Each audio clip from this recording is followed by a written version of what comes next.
మాట్లాడచ్చా? Sir వచ్చేస్తున్నారు. ఇంకా వచ్చే లోపల నేను 2-3 విషయాలు మీ అందరికీ దృష్టిలో పెట్టాలనుకుంటున్నాను. మీ అందరికీ నేను తెలియజేసేది ఒక్కటే, మీరు సాధ్యాలు ఆలోచించండి. నేను ప్రత్యర్థి పని చేయలేరు అంటలేదు, పని చేసే ఆలోచన లేదు అంటలేదు, పని చేయాలని లేదు అంటలేదు నేను. కానీ పని చేయడానికి సాధ్యమా అని అడుగుతున్నాను నేను. మీరు అర్ధరాత్రి ఫోన్ చేస్తే వంగా గీత రాగలదు. మీరు ఎప్పుడు అనుకుంటే అప్పుడు ఈ వంగా గీత మీకు పని చేయగలదు. ప్రత్యర్థికి అది సాధ్యము కాదు. ఇది గమనించమని నేను కోరి ప్రార్థిస్తున్నాను మిమ్మల్ని అందరినీ. అంతేకాదు, మొట్టమొదటిగా మాట్లాడుతూ మన ప్రత్యర్థి పవన్ కళ్యాణ్ గారు అనడం జరిగింది, గీత గారిని ఎక్కడ పడితే అక్కడ నిలదీయమని అడగడం జరిగింది. నిజమే మరి. 2 లక్షల మంది కార్మికులకి 100 పడకల 100 కోట్ల రూపాయలతో కట్టించాం కాబట్టి నన్ను నిలదీయాలా? 30 కోట్ల రూపాయలతో సూపర్ స్పెషాలిటీ హాస్పిటల్ తల్లి బిడ్డల కోసం కట్టిస్తున్నందుకు వంగా గీతను నిలదీయాలా? పిఠాపురం నియోజకవర్గంలో పోలీస్ స్టేషన్లో, ఫైర్ స్టేషన్లో, హాస్పిటల్లో, హాస్టల్లో కట్టించినందుకు వంగా గీతను నిలదీయాలా? పాలిటెక్నిక్ కాలేజీలు తెచ్చినందుకు, ఐటీఐ కాలేజీలు తెచ్చినందుకు నిలదీయాలా? రాష్ట్రంలోనే టూరిజం కాలేజీ తెచ్చినందుకు నిలదీయాలా? దేశం మొత్తం మీద ఢిల్లీ తర్వాత, కలకత్తా తర్వాత పిఠాపురం నియోజకవర్గానికి ఐఏఎఫ్ని తెచ్చినందుకు నిలదీయాలా అని అడుగుతున్నా. దేనికి నిలదీయాలని అడుగుతున్నా నేను. ఆడవాళ్ళు కాబట్టి నిలదీయమని అడుగుతున్నారా? ఈరోజు ఇంకొక వ్యక్తి, ఇంకొక సోదరుడు ఎంత అవమానించారండి మీ అందరికీ తెలుసు. ఎంత వేడికి కళ్ళు తిరిగితే నాటకం ఆడానని చెప్పాను నన్ను. నేను నాటకం ఆడతానా? అబద్ధం ఆడతానా నేను? ఆ అవసరం నాకు లేదు. నాకు కళ్ళు తిరిగి 102 జ్వరం వచ్చి పడిపోతే నేను హైదరాబాద్ పారిపోలేదు, పిఠాపురం వచ్చానండి. ఎఫ్కే పాలెం నుంచి పిఠాపురం వచ్చాను. ఇక్కడుండే పద్మజ గారు, పద్మశ్రీ గారు చూశారు నన్ను, పంత రాజేష్ గారు చూశారు. వాళ్ళు చేసిన రిపోర్ట్లు తప్పండి అని అడుగుతున్నాను నేను. ఆడవాళ్ళ ఆరోగ్యాన్ని అవమానిస్తారా?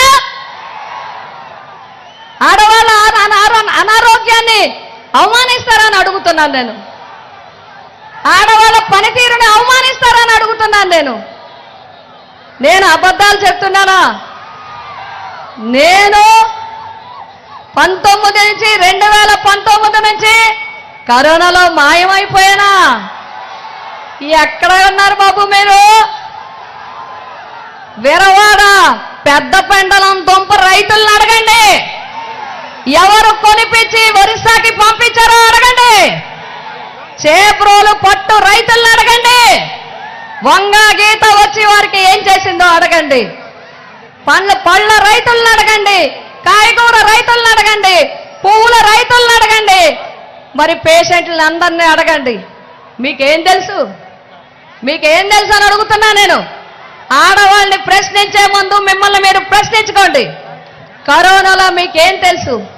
కడుపుతో ఉన్న బిడ్డలకి, తల్లులకి కరోనా వస్తే పుట్టిన బిడ్డకి తల్లిపాలు లేకపోతే ముసుగులేసుకుని, కోట్లేసుకుని హాస్పిటల్లో కూర్చుని డాక్టర్ సాయం తీసుకుని కరోనా లేని తల్లుల్ని బతిమాలి బిడ్డలకి పాలు పీల్చింది నేను. కరోనా పేషెంట్లకి చూసింది నేను. 2 సార్లు కరోనా వచ్చినా జనరల్ హాస్పిటల్లో ఉండి పేషెంట్లు చూసింది నేను. ఇంత అవమానిస్తారా? ఇంత వెటకారం చేస్తారా? రాజకీయాల్లో చూడాలి. వర్మ సోదరుడు అంటారు, ఏసీలో తిరుగుతున్నారంట. ఏసీ ఏసీ వంగా గీత గారు ఏసీలో తిరుగుతారు, నియోజకవర్గానికి రారు. 2019 కాదు, నేను చెప్తున్నాను 1995 నుంచి అప్పుడు ఉండొచ్చు ఉండకపోవచ్చు.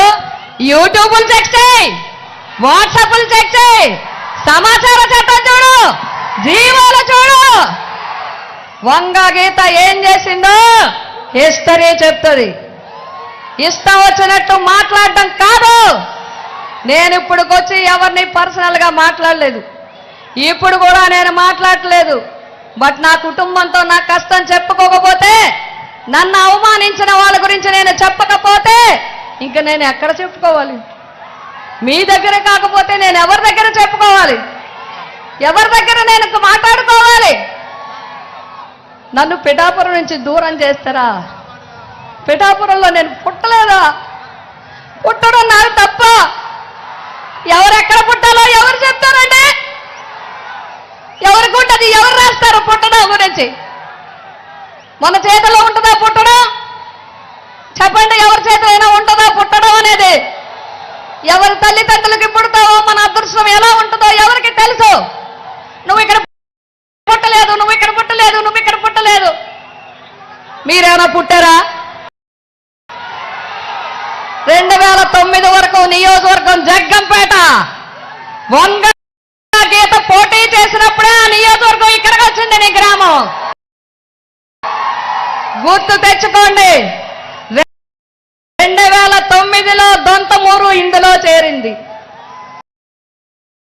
అదృష్టవశాత్తు 6 గ్రామాలు కలిపితే అందులో వచ్చి చేరింది. చేరితే ప్రజలు ఏం చేశారు? పిఠాపురం నియోజకవర్గం ప్రజలకు తెలీదా? వాళ్ళ ఆడబిడ్డ గురించి తెలీదా? 2009లో నీ గ్రామం కలిసి నువ్వు పోటీ చేసినా వంగ గీతను నెగ్గించారు పిఠాపురం నియోజకవర్గ ప్రజలు. పోటీ చేయడానికి నేను వచ్చాను, గ్రామం కలిసి మీరు వచ్చారు. కానీ మొట్టమొదట ప్రజలు నన్ను ఆశీర్వదించారు. మీ అందరినీ నేను కోరి ప్రార్థిస్తున్నాను, లెక్కలు తేలాలో. నేను ఎక్కడ పనిచేయాలో లెక్కలు తేలాలా? తేల్తే లెక్కలు తేలేస్తా. మీరు అందరూ కూడా తేల్చాలి ఎవరు పని చేస్తా. నేను తెచ్చిన ఓట్ల మేనేజ్మెంట్ని నన్నయ్య యూనివర్సిటీకి తరలిస్తారా? మళ్ళీ జగన్ గారు నాకు ఎంపీగా అవకాశం ఇచ్చారు, మళ్ళీ తీసుకొచ్చి 15 కోట్లతో ఇక్కడే కట్టిస్తున్నాను నేను. ఇది వంగా గీత అంటే. వెటకారం చేస్తున్నారా?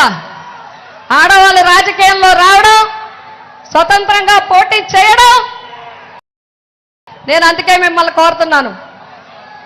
నేను అందరినీ కూడా, మా కుటుంబ సభ్యులకు కూడా నేను సలహా